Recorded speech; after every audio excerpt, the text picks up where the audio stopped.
Ibanez did the first mass-produced hybrid bass in history. A hybrid bass has a half fretted and half fretless fingerboard. Pretty cool. It's definitely a niche. In fact, when I brought this in, at one point, I was taking lessons with Anthony Wellington. I brought this bass in to show him. His comment at the time was, "I don't understand why these haven't caught on more than they have." And it's kind of cool because you get both voices in one bass. So I kind of pulled this out during quarantine just to get more familiar with it. I haven't spent the time with it that I would really have liked to. So it's been out. Let's spread the bass up so you can see it. Now, you can see in the lower corner kind of what may be coming. I just want to let you know this is not the stock finish. This bass has been heavily modded.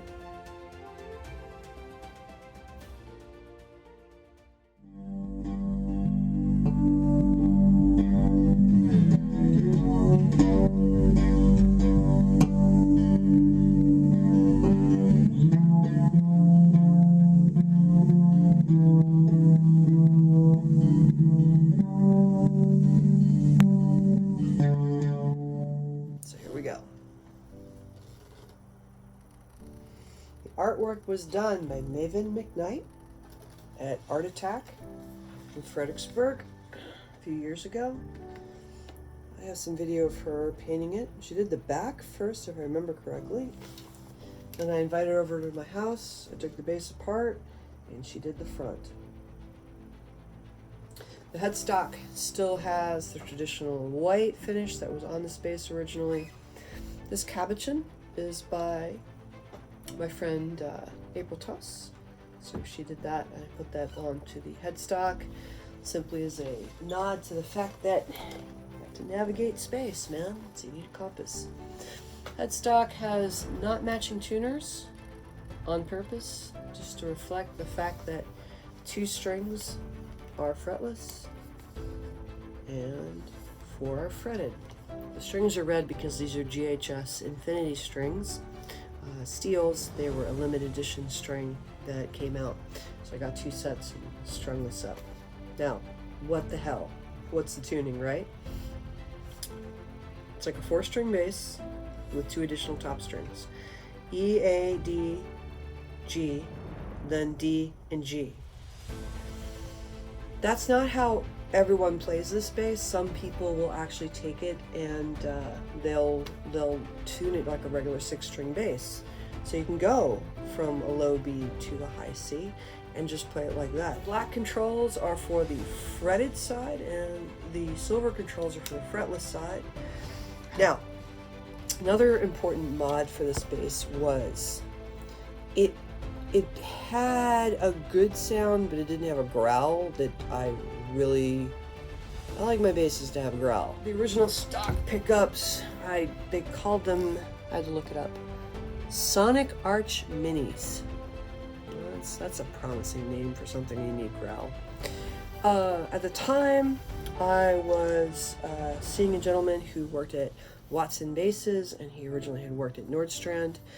So he built me 2 custom pickups. And they have the Watson logo on them. This one was too small for a laser etched logo, so he just put an ebony cover on it. So that's what we're looking at. So this is really kind of becoming its own thing. Has the original bridge, the Ibanez mono bridge pieces, also mismatched colors. I found this bass originally when I went to an event called Bass Break Live. Another person at the event had brought an Ashula with them. Everybody was trying to play it, nobody could really make sense of it, and I just kind of looked at it and said, "May I play it please?" Put my hands on it, threw it in an altered tuning, and I was hooked.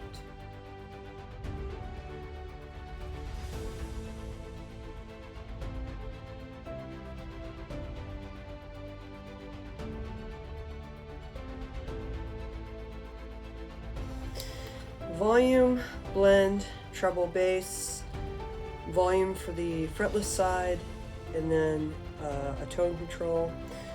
Here is the fretted side. Some effects are on, I'll have to turn them off. So. You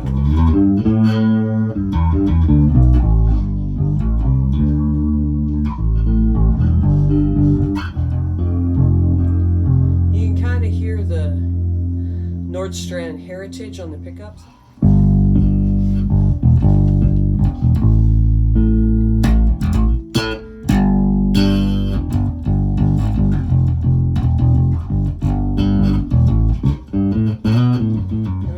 Fretless side, so I'm turning this one up now, silver knob.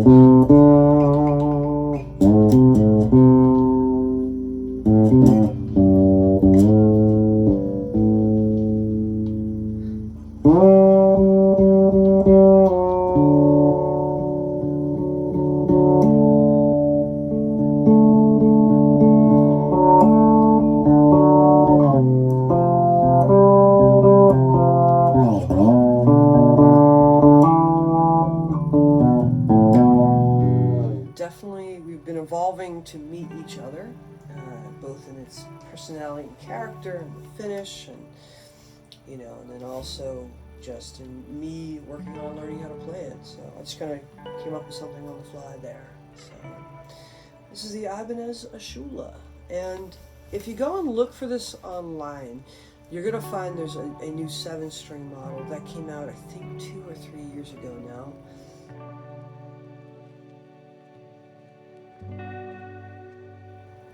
And it even has a mixed fretboard. It has 2 different woods on it. Really pretty. And they actually switched it so that the fretted side, if I remember correctly, was on top and the fretless side was on the bottom.